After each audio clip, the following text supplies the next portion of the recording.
सुरेश जी, हर जगह में आपकी ही पार्टी की चर्चा है क्या कि भाई बहन जी क्या करेंगी। लोग खेल ही नहीं समझ पा रहे अभी। इधर भी संकेत, उधर भी संकेत, इधर भी हलचल, उधर भी हलचल। अब वो मुंबई में पवार साहब और बाकी लोगों ने कह दिया कि बहन जी चूंकि कह रहे कहीं नहीं हैं, हम अकेले रहेंगे, इसका मतलब वो भाजपा के साथ हैं। सुरेश जी,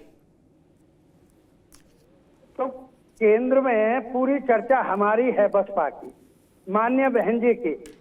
आप देख रहे होंगे मानवर कांशीराम साहब का सबसे बड़ा सिद्धांत यही तो था, we should be in the balancing power. और ये बसपा पॉलिटिकल पार्टी ही नहीं है जनाब अमिताभ जी, ये हमारे संत महापुरुषों का एक जो सोच पर पूर्णतः स्थिर तरीके से हम लोग काम करें, that is called mission movement. तो बहुजन समाज पार्टी इस देश में अकेला ऐसा है जो बाबा साहेब के मिशन मूवमेंट को लेकर के चल रहा है, उनकी सोच को लेकर के चल रहा है। बाद बाकी लोगों ने, अगर कांग्रेस ने सारे काम कर दिए देश में जी, तो बसपा बनाने की जरूरत नहीं। सुरेश जी, ये तो बात है, ठीक है, ये अब चुनाव आ गया, अब ये मिशन की बातें सैद्धांतिक आप प्रैक्टिकल हो ले थोड़ा सा। मेरा मसला सिर्फ इतना सा है, एक मिनट सवाल हो, मेरा सिर्फ इतना जानने में रुचि है। अभी मिशन की बात तो आप जानते हो, हम लोग कई बार कर चुके, उस पर बाबा साहब क्यों फुले से लेके जो बहुत सारे लोगों की चर्चा हम लोग कर चुके। आज इस पर चर्चा कर ले कि मायावती जी जब अकेली लड़ेंगी, मैंने उनकी पार्टी के उम्मीदवार लड़ेंगे, तो उनको जो वोट मिलेगा वो चोट किसे करेगा, एनडीए को कि इंडिया वाले को? वो उस पर प्रकाश डालो, फिर मैं बाकी मेहमानों के पास चलूं। नहीं, हमारी वोट हमारे साथ है। प्लस हम जो समाज में समझा रहे हैं कि इस देश में बैकवर्ड के साथ क्या किया सरकारों ने, एससी के साथ क्या किया, या आज की डेट में क्या हो रहा है, तो हम लोग उम्मीद कि जितना हम मैसेज पार्टी का ले जा रहे हैं उस आधार पर हमें सफलता मिलेगी। और जो हालात देश के बने हुए हैं, झूठ फरेबी की आजकल सरकार चल रही है, आप भी जान रहे हो, मीडिया वाले लोग तो पूर्णतः जान रहे हैं कि क्या पूछते हैं, कहते कुछ हैं, करते कुछ हैं, समझते कुछ हैं, बताते कुछ हैं, अता पता कहीं कुछ नहीं है। नहीं तो मुझे बताइएगा कि जो कौन सा आदमी नहीं जानता, कौन सा वोटर नहीं जानता है कि 200 रुपए जब सिलेंडर पर घट सकते हैं। सुरेश जी, ठीक है, आएंगे आपके पास। अब रुको सुरेश जी, अब रुको, दोबारा आएंगे। मैं किसी बड़े से बड़े नेता के, हालांकि कई हमारे जो मित्र लोग होते, खासतौर पर प्रवक्ता, वो हमसे इस बात पर थोड़ा सा असहमत भी हो जाते, खिन्न भी हो जाते हैं कि आप, मैं किसी बड़े से बड़े देश के नेता के कहे पर 100% भरोसा नहीं करता ना। कोई कुछ बोले, प्रवक्ता के लिए वो गीता कुरान हो जाती, मेरे लिए कभी नहीं हुई। उसका कारण है, मैंने जो कुछ बड़े से सर्वोच्च नेताओं ने बोला उसको, उसके विरुद्ध आचरण देखा मैंने, इसलिए मैं खोजता रहता हूं ना ये ठीक बात नहीं बोल रहे। एक उदाहरण देके फिर बहस को आगे ले जाऊंगा। उत्तर प्रदेश की विधानसभा गतिरोध का शिकार हो गई। भाजपा ने कहा विपक्ष में बैठेंगे, बसपा ने कहा हम भी विपक्ष में बैठेंगे। क्या?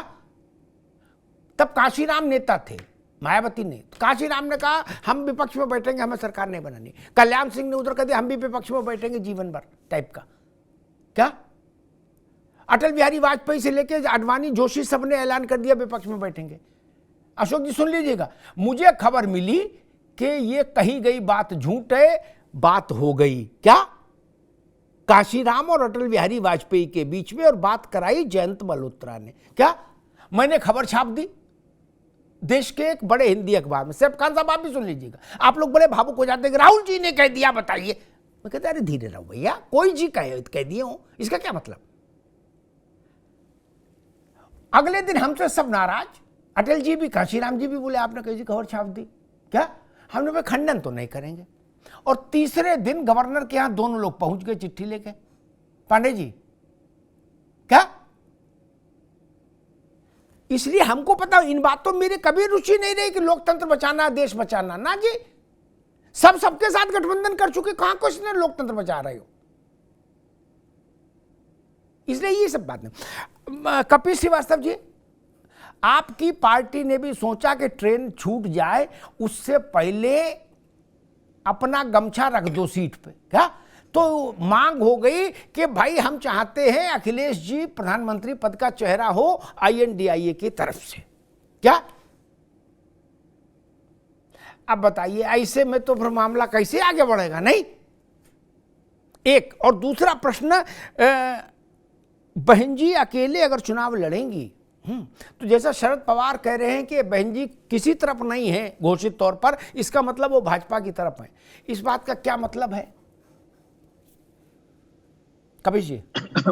अमिताभ जी, जी सबसे पहले आपका प्रश्न का उत्तर ये है कि प्रत्येक कार्यकर्ता के लिए उसका अपना नेता ही सब कुछ होता है, और ये एक जन आकांक्षा है उन अपने नेतृत्व के प्रति हमारे कार्यकर्ता, हमारे नेताओं की, जिसकी अभिव्यक्ति आपने देखी है। और समय समय पे यह अभिव्यक्ति कांग्रेस से भी आई है, अन्य दलों से भी आई है, कोई बड़ी बात नहीं।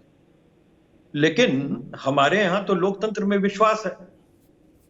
सभी को यह मालूम है कि कोई भी प्रधानमंत्री का चेहरा नहीं, बन सब सकते हैं, क्योंकि ऑप्शंस हैं आपके पास, और एक से एक अच्छे ऑप्शंस हैं, कोई किसी से कमतर नहीं। और हमारा कॉन्स्टिट्यूशन भी इसी बात को कहता है कि जो सांसद जीत के आएंगे वो अपना नेता चुन लेंगे। हमारे यहाँ कोई बधुआ मजदूरी तो है नहीं कि एक पेज सामने साहब उसी की जी हजूरी सबको करनी।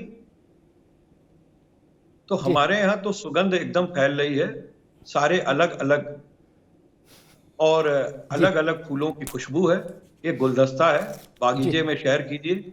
और आपको एक चीज, दूसरी बात, शरद पवार साहब इस देश के एक बहुत प्रकांड राजनीतिज्ञ हैं।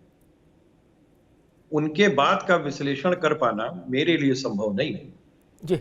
लेकिन मैं इतना जरूर आपसे कह सकता हूं कि देखिए, जब देवासुर संग्राम हुआ था तो उसमें देव एक तरफ और असुर एक तरफ थे, कोई मिड नहीं होता है जी। और अगर कोई मिड बनेगा तो फिर टिकट बांटते समय यह पता चल जाएगा कि वो मिड की भूमिका किधर है, और उसको देखते हुए ही कोई चीज पुख्ता तौर पे कही जा सकती है। जी ठीक, कभी जी अभी के लिए इतने बहुत, फिर दोबारा आएंगे। आपने ठीक जगह इशारा कर दिया, अभी रुक जाओ, ठीक जगह इशारा कर दिया, टिकट बांटते, सारा खेल वही है। और हम लोग तो उत्तर प्रदेश में तो कम से कम टिकट एक बार सब लोग बांट लो तो जान ही लेते हैं कि कौन जीत रहा है ना। उतना तो ईश्वर ने समझ दे ही दी, इतने बसंत देख लिए कि पता लग जाता है कौन सा फूल खिलेगा कौन सा नहीं खिलेगा। सैफ खान साहब,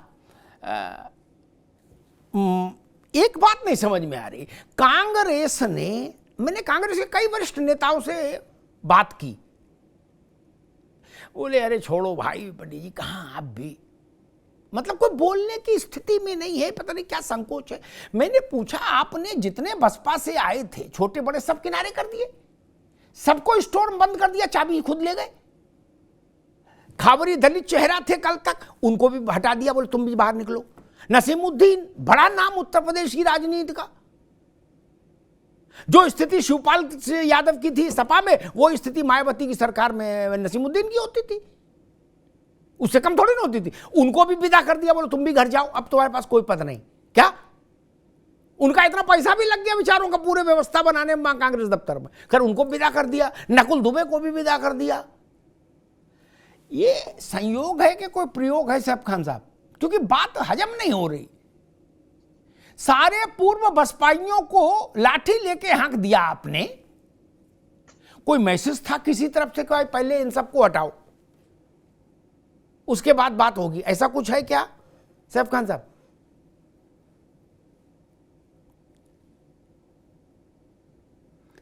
भैया म्यूट अनम्यूट का कुछ चक्कर है, आवाज नहीं आ रही, देखो जी। मैं उम्मीद करता हूं मेरी आवाज पहुंची होगी आपके पास। जी जी जी जी। देखिए अमिताभ जी, मैं आपको ये क्लियर करना चाहता हूं कि देखिए, बसपा अपने आप एक इंडिपेंडेंट पार्टी है, ठीक है। तो आज अगर वो शामिल नहीं होना चाहती ना एनडीए में और ना जो है इंडिया में, तो वो उनकी अपनी राय है। और आपने अभी तक के जो 9 साल के ड्यूरेशन आपने भारतीय जनता पार्टी का देखा होगा, आप मुझे ये भी गिनवा सकते हैं, या देशवासी जो देख रहे हैं वो ये अच्छी तरीके से जानते हैं कि कितनी मर्तबा जो है बीएसपी की तरफ से या बहन मायावती की तरफ से भारतीय जनता पार्टी की आलोचना हुई, भली कितनी करप्शन की रिपोर्टें जो है निकल के आई, चाहे वो अडानी के सामने, अडानी के मामले में हो, पुलवामा के मामले में हो, सीएजी की अभी क्या की रिपोर्ट की बात मामले में हो या आरबीआई ने जो अभी जो आंकड़े सामने रखे है कि नहीं। तो ये और बल्कि आप ये समझिए कि वो शेयर अगर बसपा सुनिए गलत संदेश पारित रुक मत जाइए। करिएगा। रुक जाइए घबराइए मत। देखिए राजभर भी यही कह रहे थे आपसे। नहीं सेब खान साहब, राजभर नहीं, मैंने एक सवाल पूछा था आपसे। नसीमुद्दीन, ब्रजलाल खाबरी, नकुल दुबे, 3 बड़े चेहरे थे।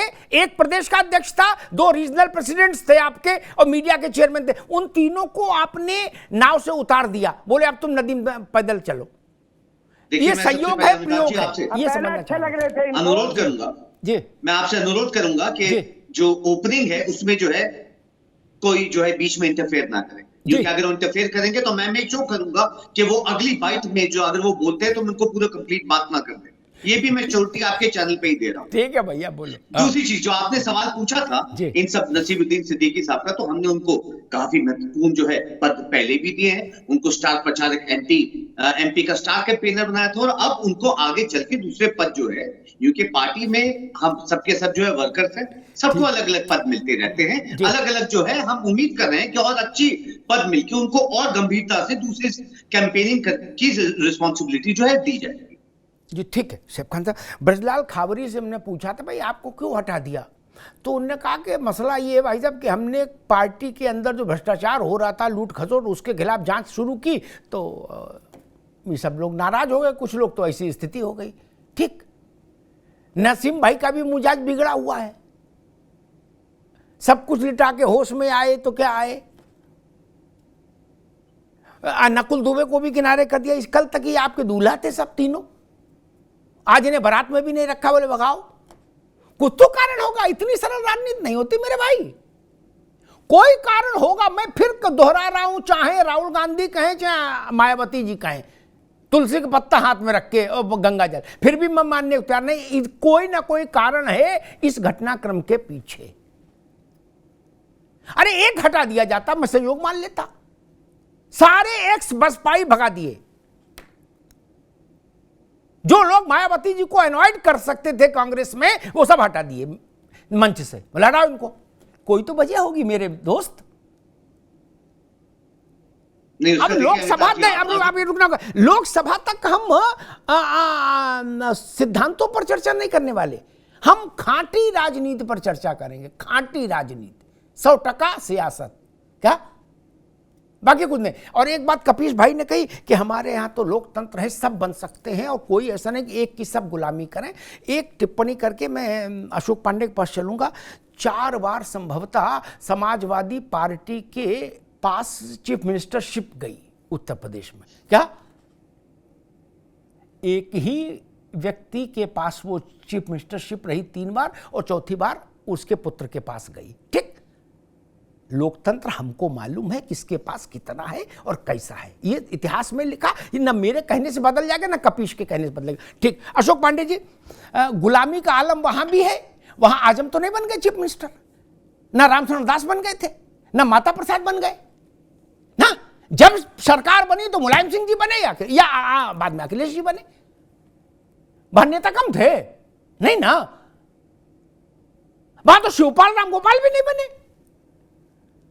दूसरे, इसलिए इस चीज को समझना होगा। ये चीज इतनी सरल नहीं है जिसको स्वीपिंग रिमार्क्स में कह दिया जाए कि हमारे यहां गुलदस्ता कहीं नहीं मेरे दोस्त, गोभी का फूल सबके पास है। ठीक, झंडा हमारे चलेगा, इसलिए इसे मत बोलो गुलदस्ता किसके पास है राजनीति में।